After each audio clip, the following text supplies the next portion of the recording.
भगवान शिव के अनेकों भक्त हुए हैं, जिनमें एक बहुत ही भोला भाला शिकारी था, जिसकी भोली भाली भक्ति से प्रसन्न होकर भगवान भोलेनाथ ने उसे नाम दिया कन्नप्पा नयनार। एक प्रचलित कथा के अनुसार कन्नप्पा नयनार एक शिकारी था।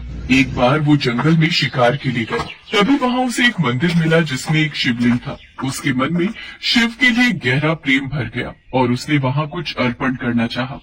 ये तो बहुत ही अद्भुत शिवलिंग है। मैंने सुना है कि भगवान के मंदिर में जब भी आओ तो कुछ न कुछ चढ़ावा उन्हें अर्पित करना पड़ता है, लेकिन समझ नहीं आ रहा कि कैसे और किस विधि से ये काम करते हैं। मेरे पास तो इस समय शिकार किया हुआ मांस ही है, यही शिवलिंग पर चढ़ा देता हूँ। शिकारी ने भोलेपन में अपने पास मौजूद मांस शिवलिंग पर अर्पित कर दिया और खुश होकर चला गया कि शिव जी ने उसका चढ़ावा स्वीकार कर लिया। उस मंदिर की देखभाल एक ब्राह्मण करता था, जो उस मंदिर से कहीं दूर रहता था। हालांकि वो शिव का भक्त था, लेकिन वो रोजाना इतनी दूर मंदिर तक नहीं आ सकता था, इसलिए वो सिर्फ 15 दिनों में एक बार आता था। अगले दिन जब ब्राह्मण वहाँ पहुँचा तो शिवलिंग के ऊपर मांस पड़ा देखकर वो भौचक्का रह गया। हे शिव शंकर, ये क्या शिवलिंग पर मांस? जरूर किसी जानवर का काम होगा। जल्दी से यहाँ की सफाई कर देता हूँ, फिर पूजा पाठ प्रारंभ करूंगा। ब्राह्मण ने मंदिर की सफाई करके पूजा पाठ किया और चला गया। अगले दिन वो शिकारी और मांस अर्पण करने के लिए लाया और बैठकर शिवलिंग के सामने अपने दिल की बात करने लगा। अब वो मांस चढ़ाने के लिए रोज आने लगा। एक दिन जब वो मंदिर पहुंचा तो उसने सोचा, शिवलिंग कितना गंदा हो रहा है, क्यों ना आज इसकी सफाई कर दूं। लेकिन मेरे पास पानी लाने के लिए कोई बर्तन नहीं है। हाँ, एक उपाय है, झरने से पानी लाने का। मैं अपने मुंह में पानी भरकर ले आऊंगा। शिकारी झरने तक गया और अपने मुंह में पानी भरकर ले आया और उसने अपने मुंह का वही पानी शिवलिंग पर डाल दिया। शिकारी बार बार मुंह में पानी भरकर लाया और शिवलिंग की सफाई करता रहा। जब ब्राह्मण मंदिर आया तो मंदिर में मांस और शिवलिंग पर थूक देखकर घृणा से भर गया। ये कार्य कोई जानवर नहीं कर सकता, ये तो कोई नासमझ इंसान ही कर सकता है। मुझे मंदिर अच्छे से साफ करना होगा, शिवलिंग को शुद्ध करने के लिए मंत्र पढ़ने होंगे। बेचारा ब्राह्मण क्या करता, उसने पूजा पाठ किया और चला गया, लेकिन हर बार आने पर उसे शिवलिंग उसी अशुद्ध अवस्था में मिलता। एक दिन उससे रहा नहीं गया, उसने आंसुओं से भरकर शिव जी से पूछा, हे देवों के देव महादेव, आप इतना अपमान कैसे बर्दाश्त कर सकते हो? ये सब क्या हो रहा है? मुझे कुछ समझ नहीं आ रहा है प्रभु। ब्राह्मण को उस रात शिवजी ने स्वप्न में दर्शन दिए और बोले, उठो ब्राह्मण देव, जिसे तुम अपमान मानते हो वो एक भक्त का अर्पण है। मैं उसकी भक्ति से बंधा हुआ हूँ और वो जो भी प्रेम पूर्वक अर्पित करता है उसे मैं स्वीकार करता हूँ। मेरा वो भक्त बहुत ही भोला भाला है और मुझे मेरे वो भक्त अति प्रिय है, जो निस्वार्थ भावना से मेरी सेवा करते हैं। अगर तुम उसकी भक्ति की गहराई देखना चाहते हो तो कल सुबह मंदिर के पास में कहीं छिप जाना और उसे देखना। अगले दिन ब्राह्मण मंदिर के पास झाड़ियों में छिप गया और शिकारी को देखने लगा। शिकारी मांस और पानी के साथ आया। उसे ये देखकर आश्चर्य हुआ कि शिव हमेशा की तरह उसका चढ़ावा स्वीकार नहीं कर रहे। हे भगवान, आप आज मेरा चढ़ावा स्वीकार क्यों नहीं कर रहे? मुझसे क्या भूल हुई है प्रभु? मैंने कौन सा पाप कर दिया? अरे, शिवलिंग की दाहिनी आंख से कुछ रिस रहा है, ये तो रक्त है। प्रभु, आपके तो आंख में चोट लग गई है, मैं अभी जड़ी बूटी पीस कर लगाता हूँ, आपकी आंख बिल्कुल ठीक हो जाएगी। ब्राह्मण छिपकर सब कुछ देख रहा था। शिकारी ने उस आंख में जड़ी बूटी लगाई ताकि वो ठीक हो सके, लेकिन उससे और रक्त आने लगा। आखिरकार शिकारी ने अपनी आंख देने का फैसला किया। उसने अपना एक चाकू निकाला और अपनी दाहिनी आंख निकाली और उसे लिंग पर रख दिया। रक्त टपकना बंद हो गया। शुक्र है, रक्त टपकना बंद हो गया। प्रभु, मैं आपको दुख में नहीं देख सकता। पर ये क्या, अब तो बाई आंख से भी रक्त निकल रहा है। मुझे अपनी दूसरी आंख भी प्रभु को अर्पण करनी होगी। हे भोलेनाथ, ये कैसा भक्त है जो आपको अपनी आंखें अर्पित कर रहा है। धन्य है ये भक्त, इसका उद्धार कीजिए प्रभु। दूसरी आंख तो मैं लगा दूंगा, पर उसे रखना कहाँ है ये मुझे कैसे पता चलेगा? क्योंकि मैं तो दोनों आंखों से अंधा हो चुका हूँगा, मुझे तो कुछ दिखाई ही नहीं देगा। एक काम करता हूँ, जहाँ आंख लगानी है वहाँ पर मैं अपना पैर टिका देता हूँ ताकि सही जगह पर आंख लग जाए।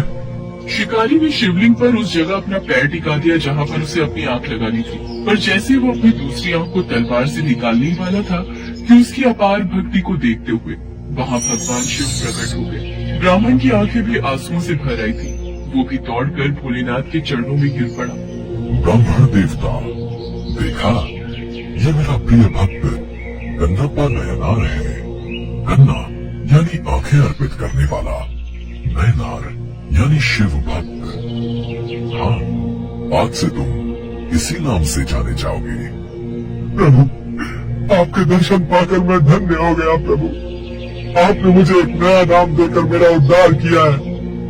मैं आपसे आपकी पूजा में लीन होकर अपने जीवन को आपको समर्पित कर दूंगा। प्रभु, भगवान शिव ये सब सुनकर मुस्कुरा देते हैं और उनके आशीर्वाद से कन्नप्पा नयनार की आंखों की रोशनी वापस आ जाती है। वो हाथ जोड़कर भगवान शिव के चरणों में लेट जाता है और उसी दिन से उस शिकारी को कन्नप्पा नयनार के नाम से जाना जाने लगा।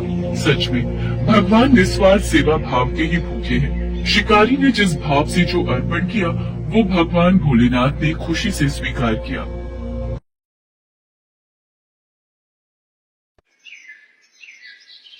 एक गांव में शिवम नाम का एक दूध वाला रहता था। उसके पास 2 भैंसें थी। वो हर सुबह उनका दूध निकालता और पूरे गांव में घूमकर बेचा करता था। शिवम का रोजाना का एक नियम था। दूध बेचने के बाद उसके पास जो भी दूध बचता था उसे शिवम रास्ते में शिव जी के मंदिर में शिवलिंग पर चढ़ा देता था। उसका दोस्त मंगल रोजाना उसे ऐसा करते देखता था। एक दिन, शिवम, तू इतनी मेहनत से पूरे गांव में दूध बेचता है और जो दूध बच जाता है उसे तो शिव मंदिर में चढ़ा देता है। बाकी लोग तो शिवलिंग पर थोड़े से दूध में पानी मिलाकर चढ़ाते हैं। तू भी ऐसा किया कर और बाकी बचे दूध को इकट्ठा करके उसकी दही और घी बनाकर बाजार में बेच दिया कर। इससे तेरी दुगनी कमाई होगी। मंगल, मैं भोलेनाथ को अपना पिता मानता हूँ, इसलिए उनकी भक्ति और सेवा करता हूँ। भोलेनाथ की कृपा से मेरी इतनी कमाई हो जाती है जिससे मैं खुश रहता हूँ। शिवम मंगल की बात पर ध्यान नहीं देता। वो नियम से ही रोजाना दूध चढ़ाने का कार्य करता रहता था। एक दिन मंदिर के पंडित जी ने शिवम से कहा, शिवम, तू हर दिन महादेव का दूध से अभिषेक करता है। तेरी क्या मनोकामना है जिसके लिए तू ये सब कर रहा है? पंडित जी, मुझे भोलेनाथ से कुछ नहीं चाहिए। मैंने कई बार कुछ लोगों को दूध में पानी मिलाकर चढ़ाते देखा तो मुझे लगा भोलेनाथ पानी मिला दूध पीकर कमजोर न हो जाए, इसलिए मैं उनको दूध चढ़ा देता हूँ। अच्छा, फिर ठीक है। एक दिन गांव में तेज बारिश हो रही थी। बारिश के कारण शिवम दूध बेचने नहीं जा सका। उसका आज सारा दूध बच गया था। उसने सोचा, आज इतना दूध बच गया है, मैं इसे शिवलिंग पर चढ़ाता हूँ। शिवम, ये दूध तो बहुत सारा है, ये तो बहकर खराब हो जाएगा, तो फिर मैं इस दूध का क्या करूँ? पंडित जी, मैं ये दूध घर वापस भी नहीं ले जा सकता और ऐसे तो ये दूध खराब हो जाएगा। तुम एक काम क्यों नहीं करते? तुम्हें सारे दूध की खीर बनाकर भोलेनाथ को भोग लगाकर गाँव में खीर का प्रसाद बांट दो, इससे तुम्हें पुण्य मिलेगा। पंडित जी, ये तो आपने बहुत अच्छा विचार बताया है। मैं अभी जाकर बाजार से खीर का सामान लेकर आता हूँ। शिवम को पंडित जी की बात अच्छी लगी और वो बाजार से खीर बनाने का सामान ले आया। शिवम ने खीर बनाकर भगवान शंकर को भोग लगाया और सारे गांव में खीर का प्रसाद बांटा। इधर कैलाश पर्वत पर भगवान भोलेनाथ के मुख पर खीर लगी देख माँ पार्वती उनसे बोली, ये तो जरूर भगवान कृष्ण की भेजी हुई कोई चमत्कारी गाय दिखाई पड़ती है, जैसे उनका कोई आशीर्वाद हो। नहीं पार्वती, ये मेरा प्रिय भक्त शिवम है। इसकी निश्चल भक्ति ने मेरा मन जीत लिया है।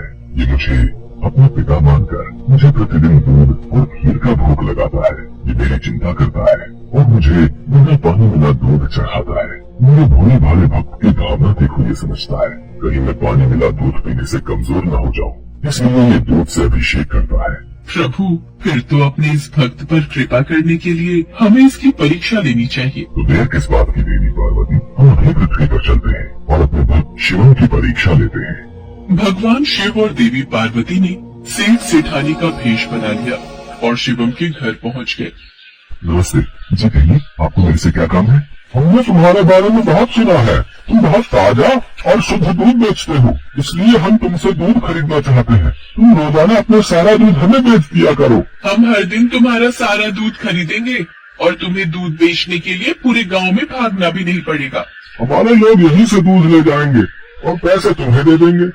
मैं आपको सारा दूध नहीं दे सकता। मेरी भैंसें जितना दूध देंगी उसमें से थोड़ा दूध मैं भोलेनाथ के अभिषेक और खीर के प्रसाद के लिए रखूंगा। और हमें तो रोजाना बहुत दूध चाहिए और तुम सारा दूध दे दो, भले ही दाम 4 गुना ले लो, तुम्हारी अच्छी कमाई हो जाएगी। नहीं सेठ जी, मैं आपको सारा दूध नहीं दे सकता। आपको दूध लेना है तो मैं शिव मंदिर के हिस्से का दूध अलग करके ही आपको दे सकता हूँ, नहीं तो कोई बात नहीं। चलो भाग्यवान, हम कहीं और से दूध पता कर लेंगे, ये तो कोई बहुत बड़ा शिव भक्त जान पड़ता है। सेठ और सेठानी वहाँ से चले गए। कुछ दूर जाकर उन्होंने एक गरीब ब्राह्मण का भेष बना लिया। देवी पार्वती, अब हमें अपने भक्त की परीक्षा किसी और तरह लेनी होगी। भगवान शंकर और माँ पार्वती मंदिर की सीढ़ियों पर बैठ गए। शिवम दूध बेचकर मंदिर जा रहा था। उसने एक गरीब ब्राह्मण ब्राह्मणी को रोते देखा। आप दोनों क्यों रो रहे हो? मुझे अपनी परेशानी बताओ, शायद मैं आप दोनों की सहायता कर सकूं। बेटा, हम दोनों कई दिनों से भूखे हैं, हमारे पास खाने को कुछ नहीं है। आप परेशान मत होइए, मेरे पास कुछ दूध बचा हुआ है और एक डिब्बे में ये खीर है। आप ये दूध पी लो और ये खीर खा लो, इससे आपका थोड़ा पेट भर जाएगा। भगवान शंकर तुम्हारा भला करे बेटा, आज तुमने हमें ये दूध और खीर खिलाकर तृप्त कर दिया। यदि मैं आपको भूखा छोड़कर भगवान भोलेनाथ को ये दूध और खीर का भोग लगाता तो वो भी इसे ग्रहण नहीं करते, क्योंकि जिस तरह से मैं उन्हें अपना पिता मानता हूँ तो वो भी तो आपके पिता है, तो मैं उनकी संतान को भूखा कैसे रख सकता था। इसलिए मैंने ये दूध और खीर आपको दिया। पर बेटा, ये प्रसाद और दूध तो तुम भगवान भोलेनाथ के लिए लाए थे, तुमने हमें दे दिया। तुमने हमारे लिए अपना नियम क्यों तोड़ दिया? शिवम की भोली भाली और पवित्र बातों को सुनकर भगवान शंकर और देवी पार्वती अपने असली रूप में आ जाते हैं। उन्हें देखकर शिवम उनके चरणों में गिर जाता है। शिवम, मैं तुम्हारी सच्ची भक्ति से बहुत प्रसन्न हूँ। मांगो, क्या मांगते हो? प्रभु, मुझे आपकी भक्ति के सिवा और कुछ नहीं चाहिए। मुझे आपकी भक्ति करके जो खुशी मिलती है उससे बढ़कर मेरे लिए कुछ भी नहीं। शिवम, तुम मेरे सच्चे भक्त हो। आज के बाद तुम्हारे जीवन में